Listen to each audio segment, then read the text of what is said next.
This is my locked in team selection video. I've already made my transfer and it was an absolute no-brainer. I'll reveal that later on in the video. And I'm going to tell you why it might be worth you selling Haaland, like I already have. Starting with the goalkeepers, Dubravka's got Sunderland away and that's not a difficult fixture from a defensive perspective, but Verbruggen's got the home advantage against Everton and he plays in a stronger defence, so he's definitely going to start for me. My Arsenal defensive double up didn't just have the clean sheet wipe last game week, they had it obliterated. United put 3 goals past them at the Emirates, but they're back to having the highest clean sheet odds this game week. The only problem is that Saliba's flagged in the game right now. Apparently he's got roughly a 75% chance of playing. Let's just see how that goes. I've got a decent option on the bench and you'll see that shortly. Van Dijk also conceded 3 goals last game week, but that didn't matter because he went and scored and got 2 DEFCON, so he got me 9 points. Newcastle at home's actually not that bad from a defensive perspective right now.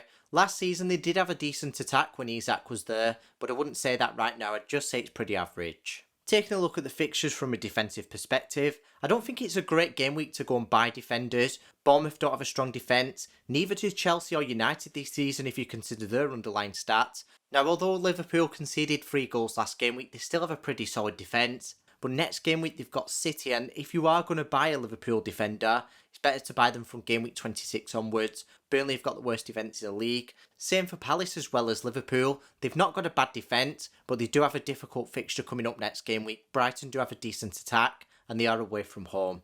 Arsenal have still got the strongest defence in the league, so I'm going to say exactly the same as what I say every game week. If you need to buy a defender and you can afford an Arsenal one, definitely go for one. In this order, go for Gabriel, then Timber, then Saliba. You could even go for Raya if you want. It's not an expensive way to get into that Arsenal defence, but I would consider getting the optimal 3 Arsenal players that you can. I'm happy with the 3 that I've got. You'll see soon that I've got Saka as well. But the main reason I say that is because Arsenal's probably going to double in game week 26. It's more likely to happen than not. It's just not locked in, and that's why I've not put it in the fixture ticker. But they go right to the top of the fixture ticker when that does get put in there. Just remember that's not guaranteed though. There's roughly an 88% chance they'll reach the final. Chelsea could double in 26 or 27 or even later. Arsenal could double later as well. There's only a 12% chance that Chelsea do end up having a double. And if they do, it will end up being Everton that double as well. With Arsenal, it would be Wolves. Right now, we don't have that information, but next game week we will have it, so make sure you save those free transfers if you can. Don't be making luxury moves. You will see shortly that I have made a move that is definitely worth it, but in other positions it'll be a lot stricter. First up on the bench is Lacroix against Forest away. He's decent for DEFCON. Palace have a decent defence, and that's not a bad fixture, so I don't mind him stepping in if he has to. Obviously, it's a downgrade from Saliba if he is ruled out, but I am willing to take that risk. Second on the bench is a Stev against Sunderland away. I'd never back that Burnley defence for a clean sheet, but at least he's got a decent fixture this game week. And he is technically last on the bench to be fair, because Mark Guehi never gets minutes, and if he did, he'd have West Ham at home, which is a very easy fixture. Moving on to midfield, this is where I made my transfer. I sold Tavernier for Bruno Fernandes because he had loads of money in the bank, and it was the exact amount of money that I needed. Tavernier was due to drop in price, which he did, and Bruno Fernandes was due to go up in price, which that particular night he didn't, but I would have been priced out anyway. If you're one of my Patreon subscribers, you'll see that I announced that before the price changes, so if anyone who's not on my Patreon wants to see these future transfers before price changes, make sure you go and subscribe on there. But another reason I pulled the trigger is because if Palmer was ruled out, I was actually going to wildcard this game week, so that free transfer would have been part of unlimited free transfers if I was to wildcard, which I'm not now. So that leads me on to the next player in midfield, which is Palmer. He's got West Ham at home this game week and it did feature in the Champions League. I just hope that he starts. I'm not expecting him to play the full match, but I'd be happy or at least content with at least an hour. I got a tip off last game week that both Haaland and Foden were benched. I did put that on my Patreon by the way, so what I did was I sold Haaland and Foden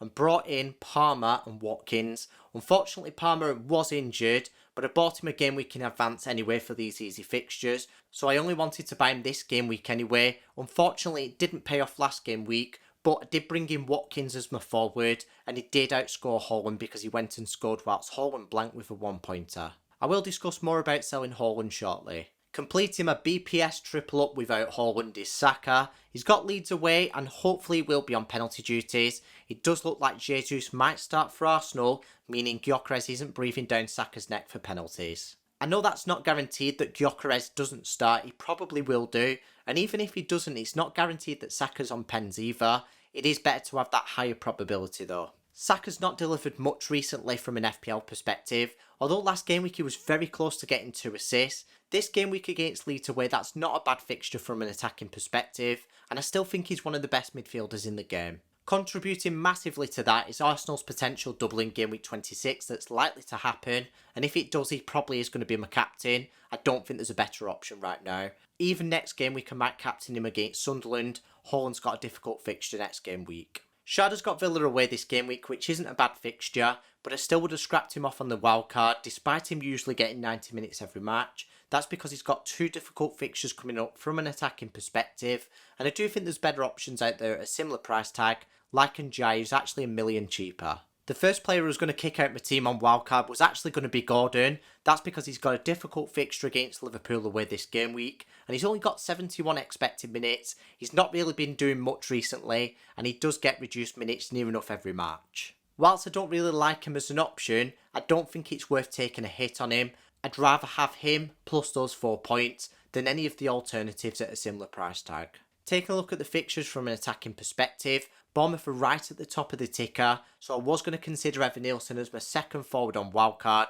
He looks like he's probably going to be on penalty duties right now because Kluivert's out injured and Tavernier's out injured as well, so I do think he's a good option for not a bad price. To be honest, if I was making that forward move this game week, I probably wouldn't go for Watkins, I'd go for Evan Nielsen. He's got the easy fixtures, he's a lot cheaper, and he's less of a rotation risk. Right now, Watkins is a bit of a rotation risk because Tammy Abraham has just signed for Villa. Not as much this game week, I think he should be fine this game week, but from next game week onwards, he could start eating into his minutes. Now, something that stands out to me is something that stands out to everyone else as well. That block of 4 next Chelsea fixtures. Now, the problem is, which midfielder do you go for? Palmer's got the higher upside, but he also costs more as well. I'd say Enzo's a much worse option when Palmer's not on the pitch because he will play a little bit deeper and he won't be on penalty duties either. So I'd say that if Palmer was out, Enzo would be a really good option. And if I was wildcarding and Palmer was out, I definitely would have gone for Enzo on wildcard. But right now I don't think he's as good of an option, but he's still a decent option because of those fixtures. I just don't think he's amazing value for money like he would have been if Palmer was out. I think he's decent value for money. Obviously you've got João Pedro as well, but I do prefer Evan Nielsen if you've not already got him because he's on penalty duties, he's got higher expected minutes, and you can keep him for longer. He's not got that Arsenal away fixture in game week 28. Up front, like I mentioned, I've got Watkins, and he's got Brentford at home. I still think he's one of the best options this game week. Tammy Abraham's only just come in, and I do expect Watkins to start and play near enough the full match, but in the long run, I probably won't want to keep him. Abraham has put me off. At least he scored last game week for an 8-pointer. Hopefully he can get something else in the short term. Thiago's in a similar boat to Shada. If I was wildcarding, I probably would sell him, but I would be more likely to keep Thiago because of the penalty duties. But those 2 difficult fixtures coming up probably would force me to sell him.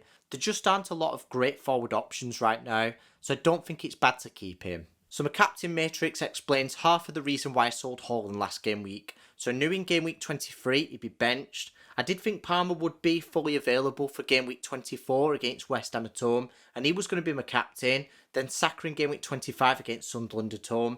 Double game week 26 wasn't locked in at the time, but now it is. Whilst this video has been recorded, it has been confirmed that if Arsenal get to the Carabao Cup final, that they will double with Wolves. And if it's Chelsea that get to the Carabao Cup final, then they will double with Everton. 88% chance of Arsenal and Wolves, 12% chance of Chelsea and Everton. Obviously, if it's Chelsea that get to the final, then my captain will probably be Palmer. If somehow he's injured again, then I'd have to go for Enzo. Then in game week 27, hopefully Palmer's fit for that one as well because he's got the easiest fixture against Burnley at home. So last game week when I got the information that Haaland was benched in game week 23, I knew I probably wasn't going to captain him for the next 5 game weeks. Obviously Palmer this game week is too risky, so I would have captained him this game week. But if you watch my best captain video, you'll know that Bruno wasn't far off Haaland either. There is a good chance that I might captain Bruno next game week in game week 25. He's got Spurs at home, which I wouldn't say is quite as easy as what Saka's got Sunderland at home. But Bruno does seem a bit more reliable.